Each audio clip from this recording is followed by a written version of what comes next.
Hello my dear student, welcome back to my YouTube channel mathematics आसान है bye Mahendra sir. तो आज की इस वीडियो लेक्चर में हम कंटिन्यू कर रहे हैं 12th commerce mathematics and statistics का प्रैक्टिकल नंबर 5। इसके पहले के वीडियो लेक्चर तक हमने प्रैक्टिकल नंबर 4 तक कंप्लीट कर दिया था। तो आज हम practical number 5 that is insurance and annuity solve करके देंगे आपको। तो वीडियो लेक्चर बहुत इंपॉर्टेंट है, वीडियो एंड तक जरूर देखना। तो चलो स्टार्ट करते हैं हम लोग फर्स्ट क्वेश्चन से। सो देखो यहाँ पे ए पार्ट आपको दिया है, एक्टिविटीज़ बेस्ड क्वेश्चन है। तो यहाँ पर आपको दिया हुआ है, देखो फर्स्ट आपको दिया है let the cost of machinery equal to rupees, हमें दिया है 10 लाख। कॉस्ट ऑफ मशीनरी दिया है रुपीज़ 10 लाख। बाद में देखो लिखा scrap value is equal to rupees 50,000।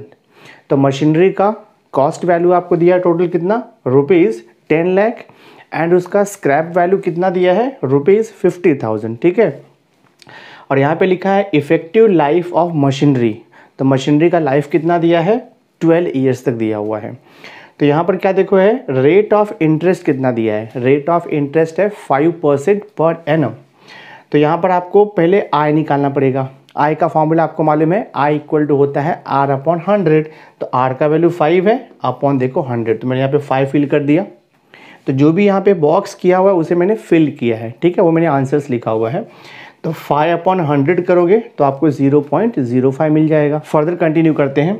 n equal to कितना है, n मतलब होता है नंबर ऑफ ईयर। तो नंबर ऑफ ईयर कितना दिया है, 12 ईयर्स। तो n का वैल्यू देखो 12 ईयर्स हो जाएगा। उसके बाद हम फाइंड आउट करते हैं एक्यूमुलेटेड वैल्यू। एक्यूमुलेटेड वैल्यू और you can say sinking fund भी हम उसे बोलते हैं। देखो आपको दिया है एक्यूमुलेटेड वैल्यू। तो accumulated value A is equal हो जाएगा 10 लाख रुपीज़ माइनस जो उसका स्क्रैप वैल्यू है। स्क्रैप वैल्यू कितना है, 50,000। यानी कि अगर 10 लाख का मशीनरी है तो आफ्टर 12 ईयर्स के बाद उसका जो वैल्यू कितना होगा, स्क्रैप वैल्यू, वो हो जाएगा 50,000 रुपीज़।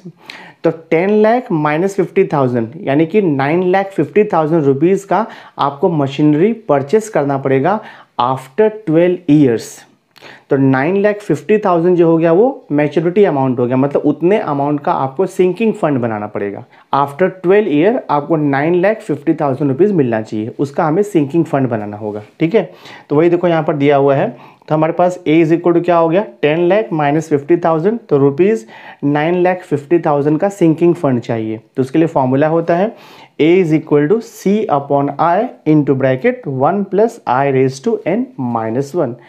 तो ये एक्यूमुलेटेड वैल्यू या इसे हम बोल सकते हैं सिंकिंग फंड का फॉर्मूला है। ओके। तो A equal to C upon I bracket में 1 plus I raise to n minus 1। तो ए का वैल्यू आपको देखो मिला है यहाँ पे, ए का वैल्यू है रुपीज़ 9,50,000, वो हमने यहाँ पे सब्स्टिट्यूट कर दिया। इज इक्वल टू सी क्या होता है, सी आपको पता होना चाहिए। इंश्योरेंस एंड एन्युटी का जो चैप्टर है उसमें सी जो रहता है that is called as the installment amount, या उसको हम बोलते हैं एन्युटी, ठीक है, या पेमेंट बोलते हैं हम लोग। तो C अपॉन आई का वैल्यू कितना मिला है, 0.05। देखो यहाँ पे पुट कर दिया ब्रैकेट में 1 plus I raise to n का देखो डायरेक्ट वैल्यू दिया है 1.797 और ये -1। तो फर्दर देखो सॉल्व करते हैं। तो ये हो जाएगा 9, हमको C निकालना है यहाँ से। ठीक है। तो C कैसे मिलेगा, देखो C इक्वल टू 9,50,000, यहाँ पर देखो 0.05 डिवाइड है, तो यहाँ पर आकर के देखो मल्टीप्लाई हो जाएगा। 1.797 में से -1 सब्ट्रैक्ट करेंगे तो 0.797 हो जाएगा। 0.797 यहाँ पर मल्टीप्लाइड है, देखो यहाँ पर जाकर के वो डिवाइड हो गया।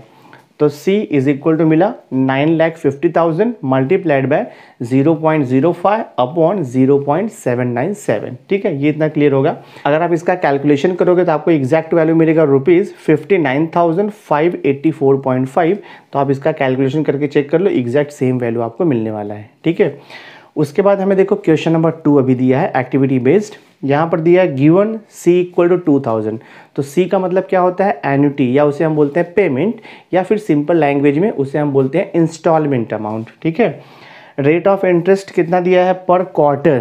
तो पर क्वार्टर है ना, तो पर क्वार्टर रहेगा तो 4 से डिवाइड करना पड़ेगा। सपोज आपका रेट ऑफ इंटरेस्ट कितना दिया है 16 और बोल रहा है कि पर क्वार्टर है, तो 16 जो है वो पर एनम है। पर क्वार्टर अगर आपको निकालना होगा तो 4 से डिवाइड करना होगा। तो यहाँ पे देखो मैंने 16 अपॉन 4 लिखा है, दैट इज 4% हो जाएगा। सो 4% is the rate of interest पर क्वार्टर। तो आर इक्वल टू कितना हो गया, 4% पर क्वार्टर। तो I इक्वल टू मान लें मैं आपको फॉर्मूला R अपॉन 100 होता है, तो R का वैल्यू कितना हो गया, अभी 4 हो गया, अपॉन 100 आएगा यहाँ पे। तो 4 को 100 से डिवाइड किया तो देखो 0.04 मैंने यहाँ पे प्रॉपर लिखा है। आफ्टर दैट अब नंबर ऑफ क्वार्टर्स कितना होगा, तो नंबर ऑफ क्वार्टर आपको दिया है 4, ठीक है। नंबर ऑफ क्वार्टर 4 का मतलब 1 ईयर में पेमेंट आपका 4 टाइम होगा, यानी कि eight the end of every 3 months पे आपका पेमेंट होगा, तो 1 ईयर में 4 पेमेंट हो जाएगा। तो नंबर ऑफ क्वार्टर आपको पहले से दिया है n इक्वल टू 4। अब देखो फॉर्मूला होता है ए डैश का मीनिंग होता है एन्युटी ड्यू। एन्युटी ड्यू का मीनिंग होता है कि पेमेंट आपका जो है बिगिनिंग में होगा। एन्युटी ड्यू में पेमेंट आपका ऑलवेज बिगिनिंग में होता है। तो ये हो जाएगा A dash is equal to formula है C into 1 plus I upon I bracket 1 plus I raise to n minus 1, ये फॉर्मूला है। तो ये हो जाएगा this is equal to C का वैल्यू दिया है आपको 2000, देखो मैंने लिखा 2000 इंटू 1 प्लस आई का वैल्यू निकाला है 0.04, वो पुट कर दिया अपॉन आई का वैल्यू 0.04 इंटू देखो ब्रैकेट में 1 प्लस आई का वैल्यू 0.04 देखो पुट किया रेज टू n कितना आएगा, नंबर ऑफ टाइम पीरियड। तो नंबर ऑफ टाइम पीरियड आपको कितना दिया, 4 दिया देखो n का वैल्यू, तो पावर में 4 फिल किया -1। आफ्टर दैट देखो अभी ये 2000 को एज इट इज लिखा है 1 प्लस 0.04, तो ऐड करेंगे तो 1.04 हो जाएगा अपॉन 0.04 एज इट इज़ रहेगा। फिर ब्रैकेट देखो आप 1 प्लस 0.04 यानी कि ये 1.04 रेज टू 4 हो गया, तो इसका वैल्यू देखो हमें डायरेक्ट दिया हुआ है 1.1698। देन माइनस क्या रहेगा, माइनस ये 1 आपका देखो एज इट इज़ मैंने यहाँ पे कॉपी कर दिया। देन ये बात देखो कैलकुलेशन कैसे हुआ है, 2000 को 0.04 से डिवाइड किया है, तो 2000 को हम 0.04 से डिवाइड करेंगे तो हमें मिलेगा एग्जैक्ट 5000 मिलेगा।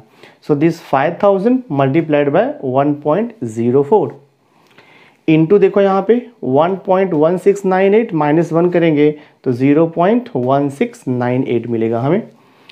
सो दिस इज इक्वल टू, अब अगर आप ये तीनों का मल्टीप्लिकेशन करोगे तो आपको एग्जैक्ट वैल्यू मिलेगा रुपीज़ 8829.6, तो ये फाइनल आंसर है। तो हमने देखो ये सेकंड सब क्वेश्चन भी सॉल्व कर दिया। नेक्स्ट देखो फोर्थ क्वेश्चन आपको दिया है, तो फोर्थ क्वेश्चन में आपको लिखा है let the value of the building be ₹X आपको दिया हुआ है, therefore policy value equal to 7/8 multiplied by the property value, ये भी आपको दिया है क्वेश्चन में। And this is equal to rupees क्या आएगा, फिर policy value is equal to क्या होता है, जो भी आपका रेट ऑफ पॉलिसी है मल्टीप्लाइड बाय प्रॉपर्टी वैल्यू होता है। तो देखो पॉलिसी वैल्यू इक्वल टू क्या हो गया 7/8 into property value, so this is equal to 7/8 तो ऐसे ही रहेगा, प्रॉपर्टी वैल्यू देखो x बोला हुआ है तो हमने 7/8 इंटू x लिख दिया। Always remember premium is always calculated on the policy value, premium कभी भी पॉलिसी वैल्यू पे ही कैलकुलेट होता है। तो amount of premium equal to 2.8% है, तो 2.8/100 हो जाएगा इंटू देखो ये पॉलिसी वैल्यू, मैंने आपको बताया ना कि amount of premium is always calculated on the policy value. So amount of premium equal to rate of premium multiplied by the policy value, तो rate of premium 2.8/100 multiplied by policy value is 7x/8, वो हमने लिखा। उसके बाद देखो आपको rate of commission भी दिया है, तो rate of commission equal to कितना दिया है 15%, okay. So therefore amount of commission, always remember commission of an agent is always calculated on the premium amount, जो भी प्रीमियम अमाउंट रहेगा उसके ऊपर रेट ऑफ कमीशन कैलकुलेट होता है। तो यहाँ पे देखो लिखा है अमाउंट ऑफ कमीशन आपको दिया ₹882, रेट ऑफ कमीशन दिया है 15%, therefore amount of commission equal to rate of commission multiplied by the premium amount. तो रेट ऑफ कमीशन कितना है 15/100 इंटू प्रीमियम हो गया। अब ये अमाउंट ऑफ कमीशन तो पहले से दे दिया इन्होंने ₹882, तो अमाउंट ऑफ कमीशन के प्लेस पे देखो लिखा ₹882 is equal to 15/100 as it is रहेगा। And what is the premium, premium देखो यहाँ पे लिखा है 2.8, तो अपॉन आपको लिखना पड़ेगा 100, फिर यहाँ पे लिखा है 7x, तो आपको अपॉन देखो यहाँ पर 8 लिखना पड़ेगा, ठीक है। तो जस्ट हम लोग फिलअप्स कर रहे हैं depending on the given situation. तो x इज इक्वल टू, अब x इज इक्वल टू कैसे निकालोगे आप, ये इक्वेशन को सॉल्व करके यहाँ से x निकालना है। तो इन्होंने लिखा है x इज इक्वल टू देखो 882 अपॉन में 100, यहाँ पे अपॉन में 100 है, तो ये दोनों जाएगा न्यूमरेटर में, तो 100 इंटू 100 कितना हो जाएगा देखो आपका 10,000 मल्टीप्लाइड हो जाएगा, ओके, 8 यहाँ पे डिवाइड है तो ये भी देखो यहाँ पर जाकर के मल्टीप्लाइड हो जाएगा। आफ्टर दैट 15 देखो मल्टीप्लाइड है तो यहाँ पे जाकर के डिवाइड हो जाएगा। फिर 2.8 मल्टीप्लाइड है, डिवाइड हो गया। 7 मल्टीप्लाइड है, डिवाइड हो गया। तो आपको देखो x का वैल्यू ये मिल गया। और अगर आप इसका कैलकुलेशन करोगे तो आपको दिया है ₹2,40,000। So therefore value of the building is ₹2,40,000 because starting में x को क्या अज्यूम किया था, वैल्यू ऑफ द बिल्डिंग। तो value of the building is ₹2,40,000। तो ये क्वेश्चन भी हमने सॉल्व कर दिया। नाउ सी देखो प्रैक्टिकल नंबर 5 का ए पार्ट हमने कर दिया एक्टिविटी बेस्ड। अब हम बी पार्ट के क्वेश्चंस को सॉल्व करेंगे। तो देखो बी पार्ट आपको दिया है solve the following. First question देखो यहाँ पर दिया है आपको, stock worth ₹3,75,000 was insured for ₹2,25,000। ठीक है, stock worth ₹1,50,000 was burned completely due to fire and the balance was reduced to 75% of its value. What sum can be claimed under the policy? तो हमें यहाँ पे क्लेम अमाउंट फाइंड आउट करना है। तो मैं गिवन थिंग से start करता हूँ, स्टेप बाय स्टेप आपको समझ में आ जाएगा। तो देखो I will start the solution. तो पहले मैं गिवन थिंग्स लिखता हूँ क्या क्या हमें देखो यहाँ पर दिया हुआ है। यहाँ पर दिया है स्टॉक वर्थ ₹3,75,000। तो ये total value of the stock है। तो मैं यहाँ पे लिखूँगा वैल्यू ऑफ स्टॉक। ठीक है, value of stock. Value of stock कितना दिया है रुपीज़, देखो यहाँ पे 3,75,000 आपको दिया है। This is the value of the stock. बाद में क्या दिया है, this value of the stock was insured for ₹2,25,000। तो ये पॉलिसी वैल्यू है। तो हमें यहाँ पे दिया है पॉलिसी वैल्यू। ठीक है, पॉलिसी वैल्यू ये है आपको दिया हुआ है ₹2,25,000 ये पॉलिसी वैल्यू है। तो जो 3,75,000 है वो प्रॉपर्टी वैल्यू है और 2,25,000 ये पॉलिसी वैल्यू है। अब आगे रीड करते और क्या क्या दिया हमें देखो यहाँ पे लिखा है स्टॉक वर्थ ₹1,50,000 वॉज बर्न्ड। तो हम लोग यहाँ पे क्या लिखेंगे, तो आपको दिया है वैल्यू ऑफ बर्न्ड स्टॉक। हाँ, तो मैं यहाँ पे लिखूँगा वैल्यू, तो I will write here value of burned stock. कितने का बर्न्ड हो गया देखो यहाँ पे ₹1,50,000 का बर्न्ड हो गया। तो वैल्यू ऑफ बर्न्ड स्टॉक कितना है ये, दिस इज इक्वल टू ₹1,50,000 हमने यहाँ पे लिख दिया।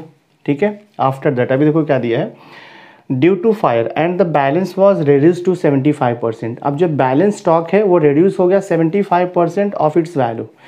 देखो जो टोटल आपका स्टॉक था वो कितने का था, 3,75,000 का था। तो 3,75,000 का जो स्टॉक था उसमें से 1,50,000 का स्टॉक वैल्यू जो है बर्न्ड हो गया।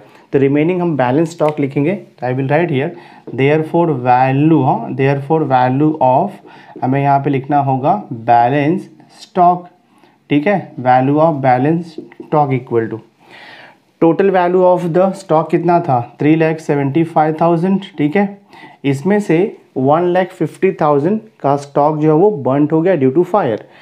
तो माइनस देखो मैं यहाँ पे लिखता हूँ 1,50,000, सब्ट्रैक्शन करो आप। 3,75,000 माइनस 1,50,000 करेंगे तो हमें यहाँ पे मिल जाएगा ₹2,25,000 ये मिलेगा। ठीक है, ₹2,25,000 हो गया। अब देखो क्वेश्चन में आगे क्या दिया है, यहाँ पर लिखा है the balance was reduce to 75% of its value. तो ये जो बैलेंस बचा है वैल्यू ऑफ द स्टॉक वो अगेन 75% रेड्यूस हो गया ड्यू टू डैमेज। तो हम यहाँ पे लिखेंगे देयरफॉर डैमेज, यहाँ पे लिखोगे damage to remaining, therefore damage to remaining stock लिखना पड़ेगा आपको, damage to remaining stock equal to. तो रिमेनिंग स्टॉक कितना है 2,25,000 है। तो 2,25,000 वैल्यू का कितना रिड्यूस हुआ 75%। तो आप लिखोगे 75/100, सिंप्लीफाई कर दो तो ये 20 और ये 20 कैंसिल हो गया। तो 2250 इंटू 75 करो, 2250 इंटू 75 करेंगे तो हमें देखो वैल्यू मिलेगा 168,750। आप मल्टीप्लाई करके चेक कर लो, ₹1,68,750 मिलेगा। अब हम यहाँ से टोटल लॉस फाइंड आउट करेंगे क्योंकि आपको निकालना है टोटल क्लेम। तो क्लेम तभी निकलेगा जब आपको लॉस मालूम पड़ेगा। तो I will write here therefore total loss, हाँ तो मैं यहाँ पे लिखता हूँ टोटल लॉस इक्वल टू, तो टोटल लॉस लिखेंगे। तो टोटल लॉस कहाँ से मिलेगा, देखो ये आपको 1,50,000 का स्टॉक बर्न हो गया, ये इतना लॉस हो गया और बाद में डैमेज की वजह से 1,68,750 का स्टॉक जो है वो डैमेज हो गया, तो ये टोटल लॉस हो जाएगा आपका। तो टोटल लॉस इक्वल टू लिखोगे 1,50,000 यहाँ पे लिखेंगे, प्लस ये 1,68,750, इसको हम ऐड करते हैं। तो इसको ऐड करेंगे तो हमें मिलेगा 3,18,750, देखो हमें मिलेगा। ठीक है, आप ऐड करके चेक कर लो, 3,18,750 हमें मिल जाएगा। ये हो गया आपका टोटल लॉस हो गया। अब हम क्लेम फाइंड आउट कर सकते हैं बाय यूजिंग द फॉर्मूला। तो हमारे पास देखो फॉर्मूला है, क्लेम इज इक्वल टू, हाँ क्लेम इज इक्वल टू होता है पॉलिसी वैल्यू। मैं यहाँ पे लिखता हूँ, देखो claim is equal to policy value divided by होता है प्रॉपर्टी वैल्यू। ठीक है, डिवाइड बाय प्रॉपर्टी वैल्यू, और यहाँ पे लिखते हैं multiplied by loss amount, this way.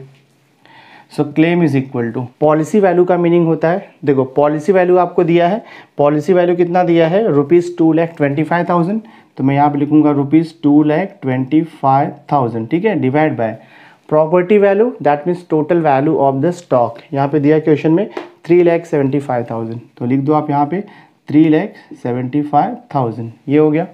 Multiplied by loss, loss कितने का हो रहा है, 3,18,750, तो लिख दो 3,18,000 और ये 750। जस्ट डू द कैलकुलेशन, आपको आंसर मिल जाएगा। तो ये देखो 30 कैंसिल हो जाएगा। 225 इंटू 318750 अपॉन 375, तो आप कैलकुलेट करोगे तो आपको एग्जैक्ट वैल्यू मिलेगा 1,91,250 रुपीज़। देयरफॉर हम यहाँ पे लिखेंगे टोटल क्लेम, हाँ, so total claim is equal to ₹1,91,250। तो ये देखो आपका सम सॉल्व हो गया। बहुत ही सिंपल है, सिस्टमैटिकली आपको फॉर्मूला ध्यान में रखना है, सॉल्व करते जाना है, सॉल्यूशन आपको मिलते जाएगा। नाउ सी, देखो बी पार्ट का क्वेश्चन नंबर 2 आपको दिया है। क्वेश्चन नंबर 2 है, a person buys a television paying ₹20,000 in cash. तो 20,000 का वो कैश पेमेंट कर रहा है, मतलब ऑन द स्पॉट पेमेंट कर रहा है वो। उसके बाद लिखा है एंड प्रॉमिसिंग टू पे ₹1,000 eight the end of every month for the next 2 years। That means जो रिमेनिंग अमाउंट है टीवी का, वो उसे इंस्टॉलमेंट में पे करेगा। पर मंथ 1,000 रुपीज़ पे करेगा, ऐसे हाउ मेनी ईयर्स, 2 years तक पे करेगा, यानी कि टोटल 24 इंस्टॉलमेंट जाएगा, बिकॉज वो मंथली पेमेंट कर रहा है। ठीक है, ये कंडीशन दिया है। इफ़ मनी इज़, यहाँ पर देखो लिखा है, if money is worth 12% per annum converted into, लिखा है मंथली, यानी कि जो रेट ऑफ इंटरेस्ट आपको दिया है वो 12% पर एनम है, बट वो कन्वर्ट हो जाएगा मंथली, बिकॉज वो पेमेंट मंथली कर रहा है। तो रेट ऑफ इंटरेस्ट जो है वो पर एनम दिया है, बट वो मंथली कन्वर्ट हो जाएगा। ठीक है, सो यहाँ पे क्वेश्चन लिखा है what is the cash price of the TV. तो टीवी का कैश प्राइस कितना पड़ेगा वो हमें फाइंड आउट करना है।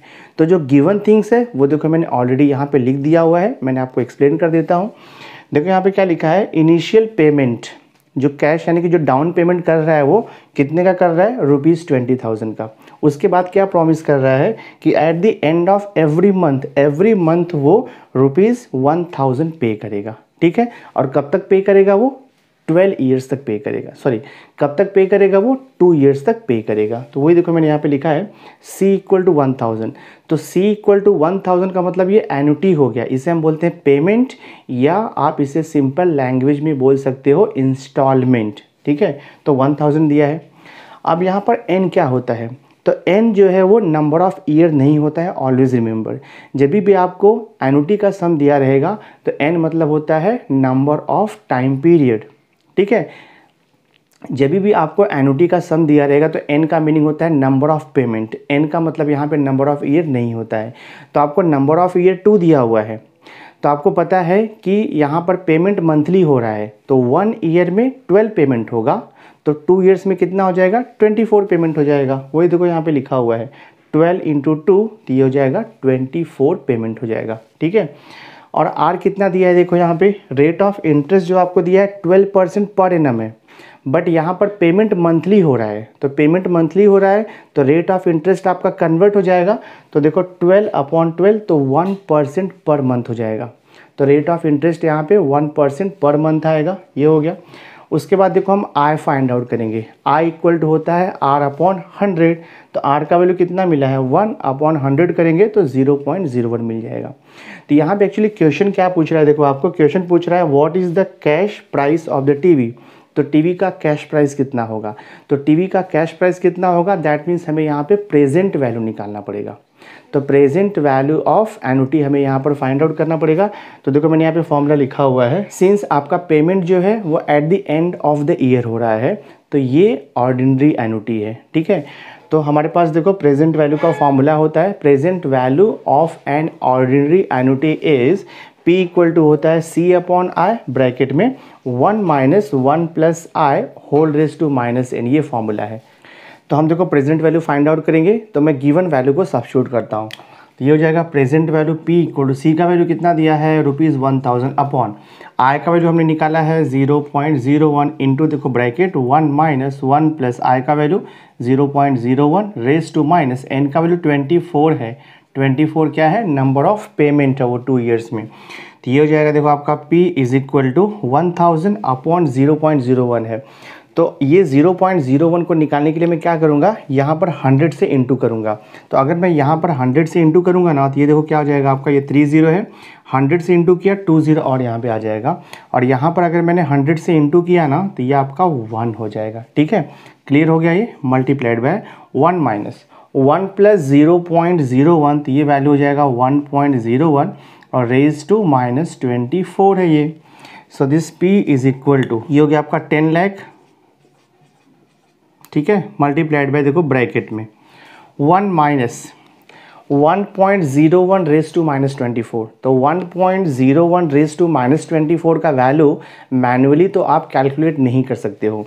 तो जब भी ये टाइप का सिचुएशन आएगा तो इसका वैल्यू आपको एग्जाम में दिया रहेगा। तो इसका वैल्यू एक्चुअली यहाँ पर दिया नहीं, बट वैल्यू देना चाहिए, बट मैंने ये वैल्यू कैलकुलेट किया हुआ है। इसका वैल्यू होता है 0.7875, ठीक है, 0.7875। तो ऑलवेज रिमेंबर, जब भी ये टाइप का सिचुएशन आएगा कुछ कॉम्प्लिकेटेड रहेगा, जैसे कि 1.01 रेज टू माइनस 24 है, वो आप कैलकुलेट नहीं कर सकते हो, तो इसका वैल्यू आपको डायरेक्ट दिया रहेगा एग्जाम में। तो इसका वैल्यू होता है 0.7875। सो देखते हैं कितना आता है सिंप्लीफाई करके। तो ये हो जाएगा P is equal to this is, ये हो गया आपका 10 लाख, ठीक है, मल्टीप्लाइड बाय 1 माइनस 0.7875। तो 1 माइनस 0.7875 करेंगे तो हमें 0.2125 मिलेगा। तो मैं लिख देता हूँ 0.2125। तो देखते हैं फाइनल आंसर क्या आता है। So present value is equal to, देखो यहाँ पर डेसिमल के बाद 4 डिजिट है, तो आपका ये 40 जो है चला जाएगा, ठीक है। तो वो 2125 हो जाएगा, इंटू 10 कर दो।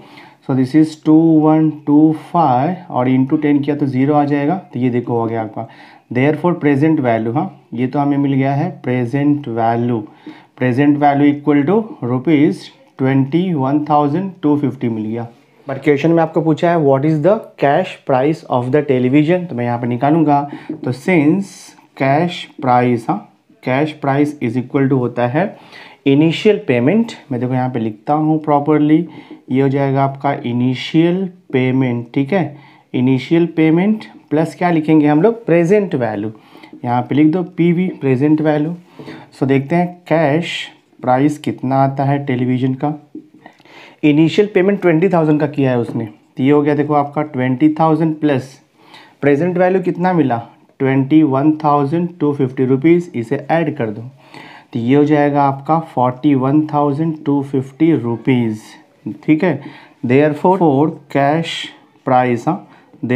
Cash price of TV is equal to ₹41,250।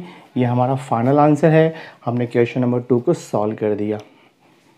Now see question number 3 देखो आपको दिया है, the machinery is expected to cost 25% more over its present cost of ₹6,96,000।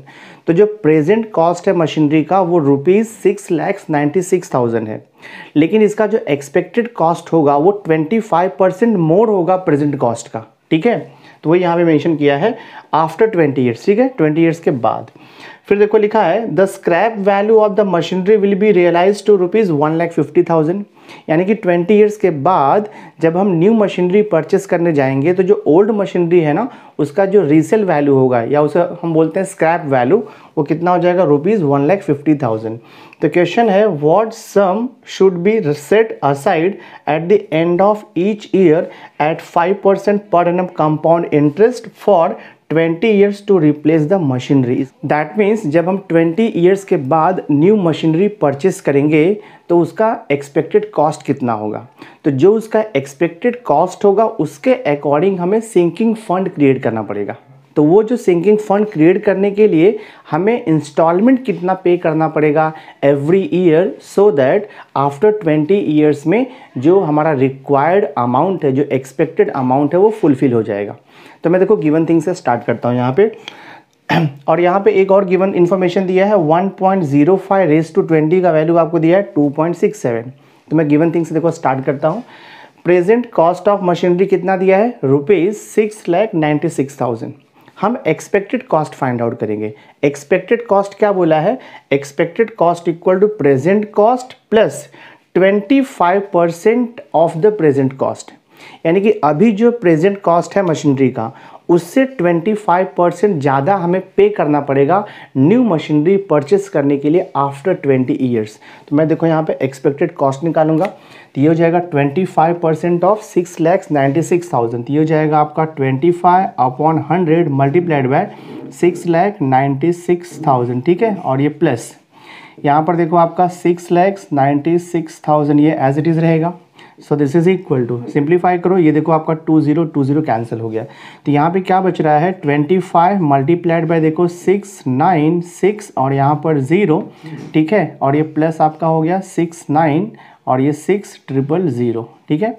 ये हम मल्टीप्लाई करेंगे, ये मल्टीप्लाई करके हम इसे ऐड करेंगे तो हमें कितना मिल जाएगा, 8,70,000 मिलेगा, जो कि मैं यहाँ पे लिख देता हूँ। 25 इंटू 6,960 को मल्टीप्लाई करोगे तो आपको मिलेगा 1,74,000। हाँ, आप कैलकुलेशन करके चेक कर लो, प्लस 6,96,000, ठीक है। इसे ऐड करेंगे तो हमें टोटल कितना मिल जाएगा, एक्सपेक्टेड वैल्यू 8,70,000 मिल जाएगा। ये देखो मैंने यहाँ पे लिख दिया।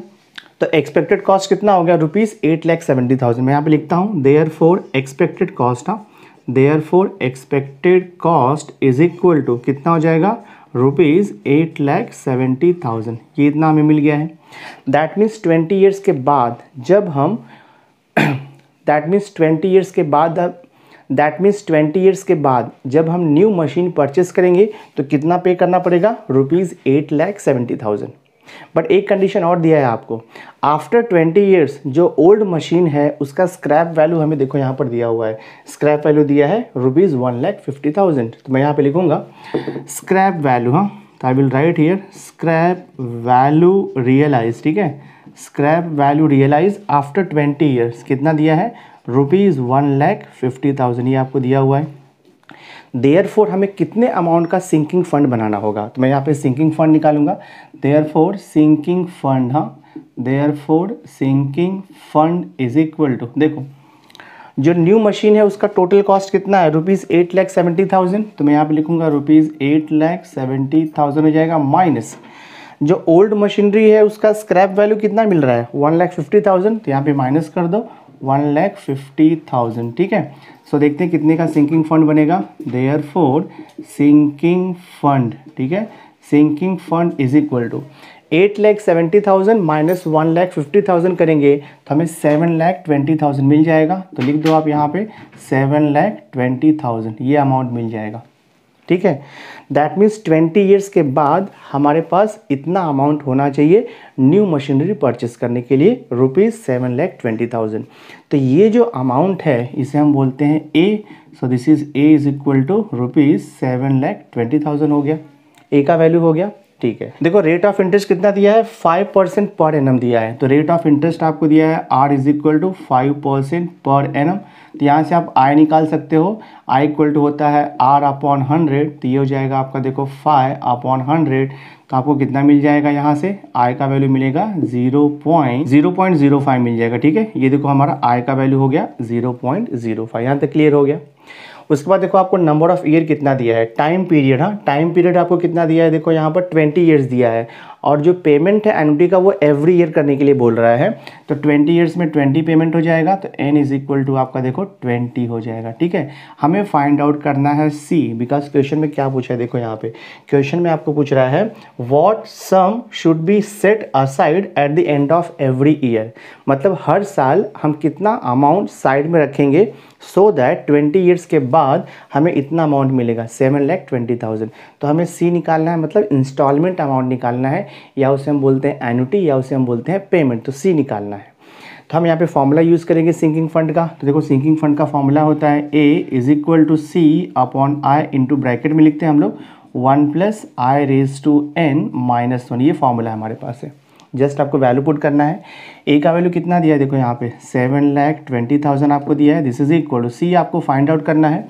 आई का वैल्यू निकाला हमने 0.05 इंटू देखो ब्रैकेट में 1 प्लस आई, तो 1 प्लस 0.05 तो 1.05 हो जाएगा।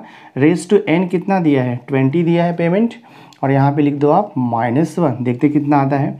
तो 7,20,000 इज इक्वल टू 7,20,000, 0.05 यहाँ पर डिवाइड है तो लेफ्ट साइड में आएगा तो वो मल्टीप्लाइड हो जाएगा 0.05 इज इक्वल टू, ये सी आपका एज इट इज़ रहेगा ब्रैकेट 1.05 रेज टू 20। तो 1.05 रेज टू 20 का वैल्यू आपको क्वेश्चन में दिया है 2.655। मैं लिखता हूँ 2.655 -1 कर दो, देखते कितना आता है।